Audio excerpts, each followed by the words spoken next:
नमस्ते। अब हम यूनिट 6 दिस इज जॉडिस फॉन के पार्ट 3 की रीडिंग स्टार्ट करेंगे। Moment directly in front of him startled him so that he tumbled backward. The fawn lifted its face to his. It turned its head with a wide, wondering motion and shook him through with the stare of its liquid eyes. It was quivering. It made no effort to rise or run. Jodie could not trust himself to move, यानी ठीक उसके सामने किसी हरकत से वह चौंक गया और पीछे की ओर गिर पड़ा। हिरण के बच्चे ने अपना चेहरा उसकी ओर किया। उसने अपना सिर बड़ी हैरान करने वाली हरकत से घुमाया और अपनी गीली आंखों से उसे हिला दिया। वह काँप रहा था। उसने उठने या भागने की कोई कोशिश नहीं की। जॉडी को खुद पर भरोसा नहीं था कि वह हिलेगा। ही विस्पर्ड, इट्स मी। उसने फुसफुसाया, यह मैं हूँ। The fawn lifted its nose, scenting him. He reached out one hand and laid it on the soft neck. The touch made him delirious. He moved forward on all fours until he was close beside it. He put his arms around its body. A light convulsion passed over it, but it did not stir. हिरण के बच्चे ने अपनी नाक उठाई, उसे सूंघा। उसने एक हाथ बढ़ाया और उसकी मुलायम गर्दन पर रख दिया। छूने से वह पागल हो गया। वह चारों पैरों पर आगे बढ़ा जब तक कि वह उसके पास नहीं पहुंच गया। उसने अपनी बाहें उसके शरीर के चारों ओर डाल दी। उसे हल्का सा झटका लगा, लेकिन वह हिला नहीं। He stroked its sides as gently as though the fawn were a chine deer and he might break it. Its skin was very soft. It was sleek and clean and had a sweet scent of grass. He rose slowly and lifted the fawn from the ground. Its legs hung limply. They were surprisingly long and he had to hoist the fawn as high as possible under his arm. उसने उसके शरीर के किनारों को ऐसे धीरे से सहलाया जैसे हिरण का बच्चा कोई चीनी हिरण हो और वह उसे तोड़ देगा। उसकी स्किन बहुत मुलायम थी। वह चिकना और साफ था और उसमें घास की मीठी खुशबू थी। वह धीरे से उठा और हिरण के बच्चे को जमीन से उठाया। उसके पैर लटके हुए थे। वह हैरानी की बात है कि लंबे थे और उसे हिरण के बच्चे को अपनी बाह के नीचे जितना हो सके उतना ऊपर उठाना पड़ा। He was afraid that it might kick and bleat at the sight and smell of its mother. He skirted the clearing and pushed his way into the thicket.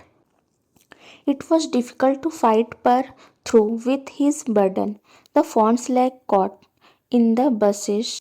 He could not lift his own with freedom. He tried to shield its face from prickling vines. उसे डर था कि वह अपनी माँ को देखकर और उसकी गंध पाकर लात मार सकता है और मिमिया सकता है। वह खुले मैदान से निकलकर झाड़ियों में घुस गया। पैर को उसके बोझ से छुड़ाना मुश्किल था।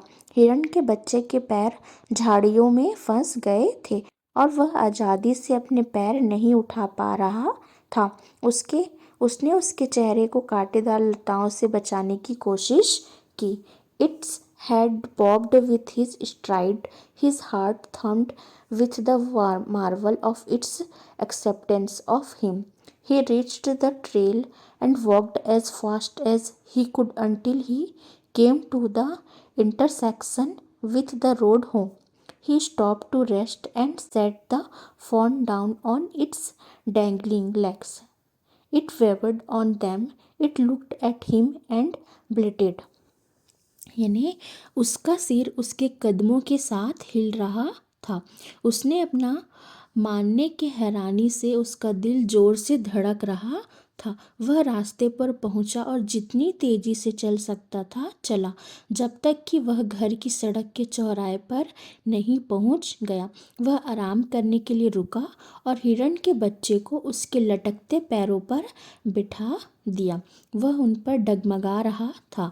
उसने उसे देखा और मिमियाने लगा। He said, enchanted, I will carry you after I get my breath. He remembered his father saying that a fawn would follow if it had first been carried. He started away slowly. The fawn stared after him. He came back to it and stroked it and walked away again. It took a few wobbling steps toward him and cried piteously. It was willing to follow him. It belonged to him. It was his own. He was light-headed with his joy. He wanted to fondle it, to run and romp with it, to call for it to come to him. वह मंत्रमुग्ध होकर बोला, मैं अपनी सांस ठीक होने के बाद तुम्हें उठा लूँगा। उसे अपने पिता की बात याद आई कि अगर हिरण के बच्चे को पहले उठाया जाए तो वह उसके पीछे आएगा। वह धीरे धीरे दूर जाने लगा। हिरण के बच्चे ने उसे घूरा। वह उसके पास वापस आया और उसे सहलाया और फिर से चला गया। वह लड़खड़ाते हुए कुछ कदम उसकी ओर बढ़ा और दुख से रोया। वह उसके पीछे चलने को तैयार था। वह उसका था। वह उसका अपना था। वह खुशी से झूम रहा था। वह उसे प्यार करना चाहता था, उसके साथ दौड़ना और खेलना चाहता था, उसे अपने पास बुलाना चाहता था। He dared not alarm it. He picked it up and carried it in front of him over his two arms. It seemed to him that he walked without effort. उसने उसे डराने की हिम्मत नहीं की। उसने उसे उठाया और अपने दोनों हाथों पर अपने आगे ले गया। उसे लगा कि वह बिना मेहनत के चल रहा है। His arm began to itch and he was forced to stop again. When he walked on, the fawn followed him at once. He allowed it to walk a little distance, then picked it up again. The distance home was nothing. He could have walked all day and into the night carrying it and watching it follow.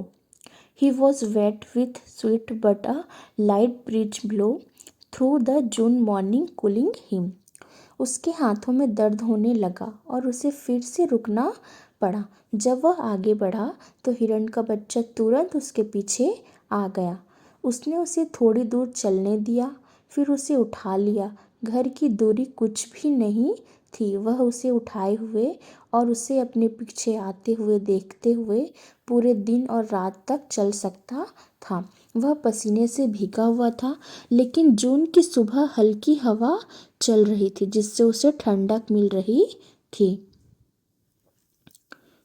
The sky was as clear as spring water in a blue china cup. He came to the clearing. It was fresh and green after the night's rain. He fumbled with the latch and was finally obliged to set down the phone to manage it. Then he had an idea. He would walk into the house, into Penny's bedroom, with the fawn walking behind him. But at the steps, the fawn balked and refused to climb them. He picked it up and went to his father. Penny lay with closed eyes. आसमान नीले चीनी मिट्टी के cup में झरने के पानी जैसा साफ था। वह खुली जगह पर आया। रात की बारिश के बाद यह ताज़ा और हरा था। उसने कुंडी खोलने की कोशिश की और आखिरकार हिरण के बच्चे को उसे संभालने के लिए नीचे बिठाना पड़ा। फिर उसे एक आइडिया आया कि वह घर में पेनी के बेडरूम में जाएगा और हिरण का बच्चा उसके पीछे चलेगा। लेकिन सीढ़ियों पर हिरण का बच्चा हिचकिचाया और चढ़ने से मना कर दिया। उसने उसे उठाया और अपने पिता के पास गया। पेनी आंखें बंद करके लेटी रही। Jody called, pa, look. Jody ने आवाज़ दी, पा देखो। Penny turn his head. Jody stood beside him, the fawn clutched hard against him. It seemed to Penny that the boy's eyes were as bright as the fawn's. He said, I am glad you found him. पेनी ने अपना sir घुमाया। Jordi उसके पास खड़ा था। हिरण का बच्चा उसे कसकर पकड़े हुए था। पेनी को लगा कि लड़के की आंखें भी हिरण के बच्चे जितनी ही चमकीली थी। उसने कहा, मुझे खुशी है कि तुमने उसे ढूंढ लिया। Jordi then went to the kitchen. The fawn bobbled after him. A pan of morning's milk stood in the kitchen safe. The cream had risen on it. He skimmed the cream into a jug. He poured milk into a small gourd. He held it out to the fawn. It butted it suddenly, smelling the milk. He saved it precariously from spilling over the floor. It could make nothing of the milk in the gourd. फिर Jordi kitchen में गया। हिरण का बच्चा उसके पीछे लड़खड़ाता हुआ आया। किचन के सेफ में सुबह के दूध का एक बर्तन रखा था। उस पर मलाई चढ़ गई थी। उसने मलाई को एक जग में झाड़ा। उसने दूध एक छोटी लौकी में डाला। उसने उसे हिरण के बच्चे की ओर बढ़ाया। उसने दूध को सूंघते हुए अचानक उसे मुक्का मारा। उसने उसे जमीन पर गिरने से बचा लिया। उसे लौकी में रखे दूध का कुछ पता नहीं चला। He dipped his fingers in the milk and thrust them into the fawn's soft wet mouth. It sucked greedily. When he withdrew them, it bleated frantically and butted him. He dipped his fingers again, and as the fawn sucked, he lowered them slowly into the milk. The fawn blew and sucked and snorted. यानी उसने अपनी उंगलियां दूध में डुबोई और उन्हें हिरण के बच्चे की मुलायम गीले मुंह में डाल दिया। उसने लालच से चूसा। जब उसने उन्हें बाहर निकाला तो वह पागलों की तरह मिमियाने लगा और उसे मुक्का मारने लगा। उसने अपनी उंगलियां फिर से डुबोई और जैसे ही हिरण का बच्चा चूस रहा था, उसने उन्हें धीरे धीरे दूध में डाला। हिरण का बच्चा फुफकारता, चूसता और फुफकारता था। It stamped its small hoofs impatiently. As long as he held his finger below the level of the milk, the fawn was content. It closed its eyes dreamily. It was ecstasy to feel its tongue against his hand. Its small tail flicked back and forth. The last of the milk vanished in a swirl of foam and gurgling. वह बेसब्री से अपने छोटे खुरों से आवाज़ कर रहा था। जब तक वह अपनी उंगलियों को दूध के लेवल से नीचे रखता, हिरण का बच्चा खुश रहता। उसने सपने में अपनी आंखें बंद कर ली। अपनी जीभ को अपने हाथ पर महसूस करके वह बहुत खुश था। उसकी छोटी पूंछ आगे पीछे हिल रही थी। दूध का आखिरी हिस्सा झाग और गुड़गुड़ाहट के भंवर में गायब हो गया। ओके, इसके राइटर कौन है? Marjorie कीनन Rawlings. ओके।